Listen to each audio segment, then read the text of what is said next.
Hello people, what is going on? Welcome back to the channel. This is Sorins and today we're gonna review the TT-130M. This is gonna be a Czech heavy tank with a sequential gun and also rocket boosters. Yes, it is the first Czechoslovakian heavy tank with rocket boosters, and this is gonna be the main thing of this vehicle. Is it gonna be in the black market? Well, probably we don't know, but the vehicle has rockets, it has a unique mechanic, so probably it is gonna make it for gold.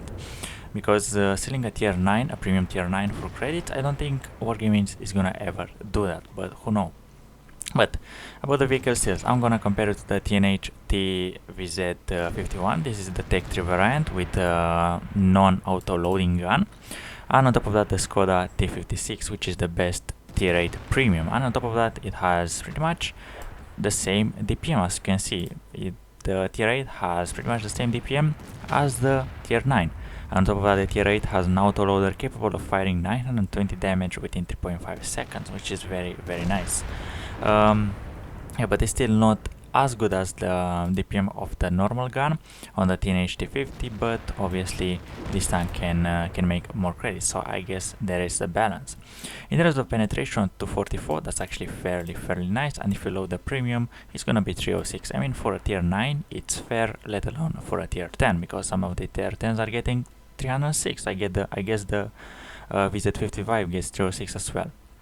So the gun is not gonna be that bad. In terms of the damage, it's 490. That's actually much better than the Tech 3 variant, which is hitting for 440.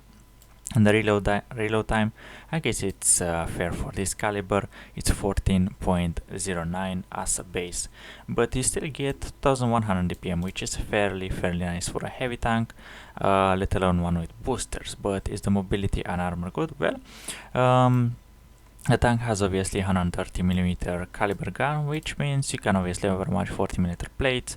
You still have the same caliber as the Skoda T56, so if you are used to that kind of caliber, obviously you can make it work. You have pretty much the same shell velocity, you carry 40 rounds, which is the same as a Tech 3 variant, but obviously it can do more damage because you have 50 extra alpha damage, which is always nice, which is much better than the Skoda T52, which carries only 30 rounds, and you can run out of ammo whenever you are at end game in some heavy carries.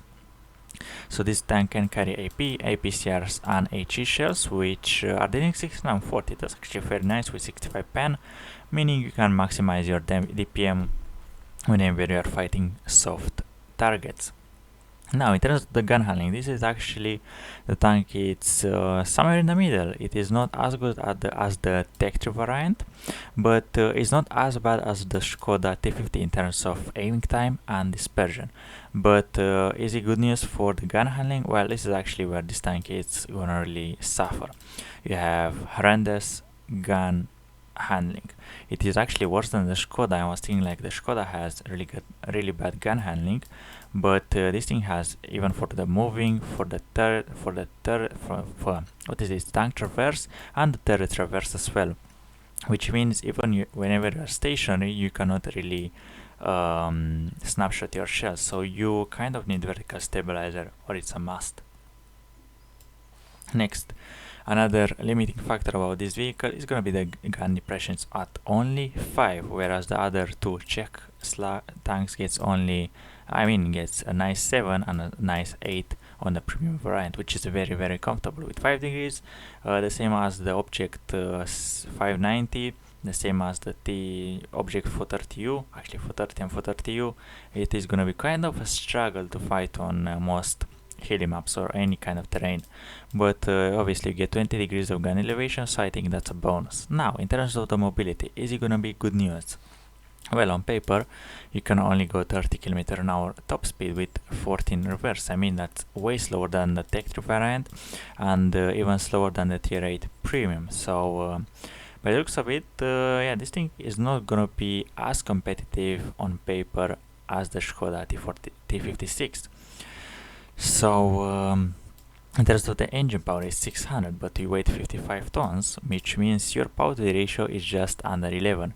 But whenever you activate your boosters, that actually changes to 1800, and this is gonna be the important thing of this vehicle. You get 3 times more horsepower than normal. I mean, on a normal, what is it, Chinese tank, you get 2.5, actually 2.5 more horsepower, but in this case it's gonna be 3, but you still get 1.5, 150% your top speed. Actually 50% bonus, obviously 150% in total, but obviously you get 50% more horsepower, which is gonna be really nice. I mean, you can get that power to weight ratio at just under 33, which is really nice. On top of that, whenever you are activating this, you can go at 45, which obviously is not gonna be as sluggish. On top of that, you can use them 4 times for 10 seconds, which means for 40 seconds you can travel at full speed pretty much and be as fast as some heavy mediums. So yeah, whenever you are activating the boosters, it's gonna be fine, but whenever you are playing it normally, it's not gonna be really fine. It's gonna be fairly slow. And do you actually get like mouse armor? Well, you have 100 millimeters of hull armor, which is not as good as on paper the TNH, but it's pretty much part on part with the Skoda T46, with the Skoda T56, and the turret has 300, which is part on part with the TNH. Now taking a look at the model of this vehicle, actually gets some space protection, and you actually get a lot of it. So as you can see, whenever you're fighting on a flat ground, your upper plate versus AP rounds, which can penetrate at 55 millimeters of space protection, they go around 250, which is really nice. I mean, the upper plate will be fairly solid against AP, actually against hit rounds as well. But the lower plate is gonna be easy penetrable. It's gonna be kind of a big cupola to hit. It's gonna be a bit hard to hide, especially if you have 5 degrees of gun depression, so you cannot really fight on ridge lines. But look at this turret. You have like 350 350 on the cheeks as well. I mean, over here, just under the turret ring, like the S-Conk, you get a small space where you can penetrate with 300, 340, 350 as well. But obviously this is gonna be one of a strong turret to have. And on top of that, the vehicle is kind of like shaped in a weird way, which means versus a PCRC can actually side scrape, but it has a really funky angle. So whenever people are gonna shoot this upper bar, it's gonna be a ricochet. But over here it's gonna be a ricochet, then ricochet, which means you're gonna hit here and then it's gonna ricochet down, and then it's gonna ricochet off, which is gonna be fairly interesting if you ask me. But other than that, it's gonna side scrape. I mean, it has 80 millimeters, actually 70 millimeters, which means you can side scrape against anything. But yeah, considering you're a bit sluggish, I don't really think you can adjust that much and wiggle that much. But other than that, you have 1850 hit points, 50 less than the Tech 3 variant. And what else do you have? 380 meters view range, which is part on part with the tier 9. And other than that, your shells cost tiny touch more for the extra 50 alpha damage. But now is it the question, is it really worth it? I mean, it's gonna be the first Czechoslovakian tank that features rocket mechanic, which obviously for the good players it's gonna make a big advantage. But for the casual, I mean, only for my opinion, I feel like this vehicle is I don't know, I still feel like the Skoda T56 just is gonna be a better premium tank, just because you have 2 shells in the magazine, you have pretty much part on part APM, you are having obviously can be tier 6s,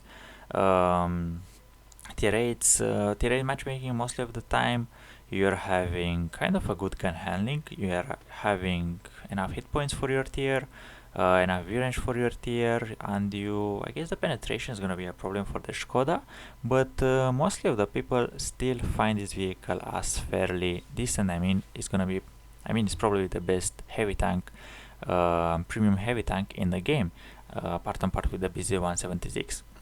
But this one actually requires your skill to play, not as where the BZ they just stay hold down and don't get penetrated by anything. Like with the Skoda, you actually need to wiggle, to bounce shells, and I just find the tank just really fine. I mean, it's fairly balanced, but for whenever it's using its key strength, the tank becomes really powerful. But yeah, now coming back to that TT-130M, let's actually equip it. So whenever you're gonna put your all-terrain suspension, you can reach your medium top speed. Actually, on medium, you can reach your top speed of 30, which is gonna be fairly fine.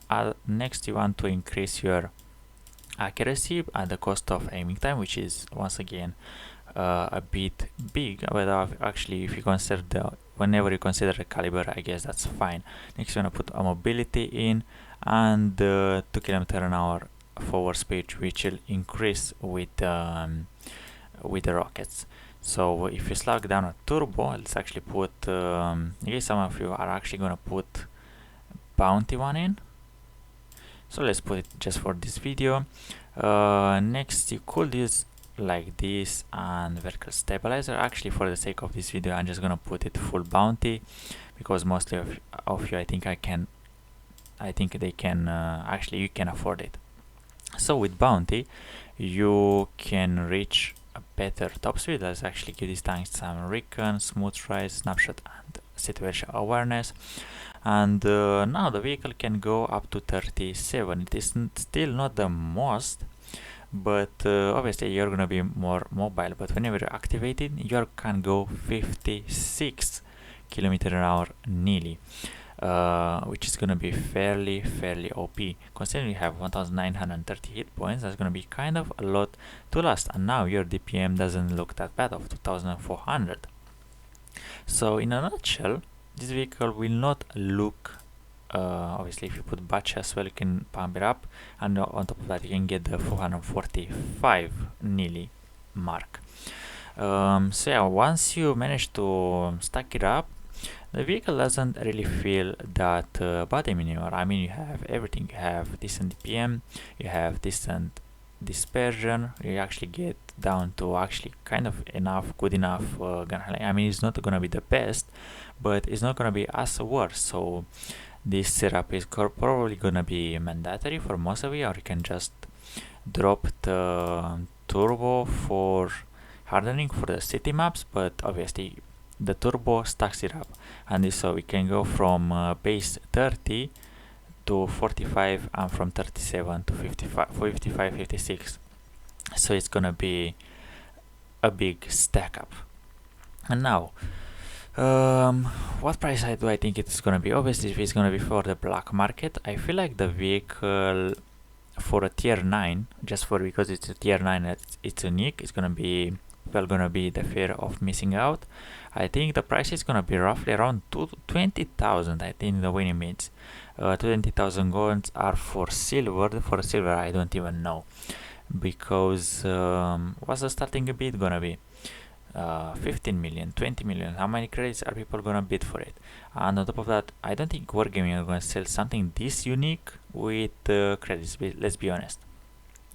But yeah, probably for credits gonna be roughly 25-ish, I guess, just because of its uniqueness and just because it has rockets. But once again, I just feel like a better tank for the money is actually the Skoda T56, just because it just has much better gun handling for the cost of accuracy. But obviously you have more mobility on the Skoda, you have good enough armor for your tier, hit points for your tier, everything is just, the Skoda is really balanced out for its tier. This vehicle just stepping it out a bit and just doesn't get the DPM buff, doesn't get mobility buff. I mean, if you look at the TNH, the vehicle just has way more DPM, better gun, better aiming time, better gun handling, better aiming time, better mobility. But obviously the tank doesn't really have its armor. I mean, you do have armor whenever you fight a rich, and you have a small cupola, but yeah, I just feel like the Tech 3 tank, it's fairly good for its place. On top of that, the Skoda, I just feel like it is very nice if you want to have a good credit maker and obviously, if you are thinking of your goal, like, hey, I don't really wanna use it or spend it, like waste it. I mean, yeah, if you have a Skoda, then you should actually keep to your Skoda. But if you are a big whale and you would like to spend 20-30,000 gold on a tier 9 that has obviously pretty much part on part or even worse gun, but I mean, actually not worse gun, I cannot really say it's worse, but obviously worse statistics than a tier 8, yeah, I guess you can just spend your money. But yeah, I guess I'm gonna end the video here, and let's see, the time will tell of how this vehicle is gonna come up in the game. So without further, guys, thank you very much for watching, and I will see you legends around. Bye bye.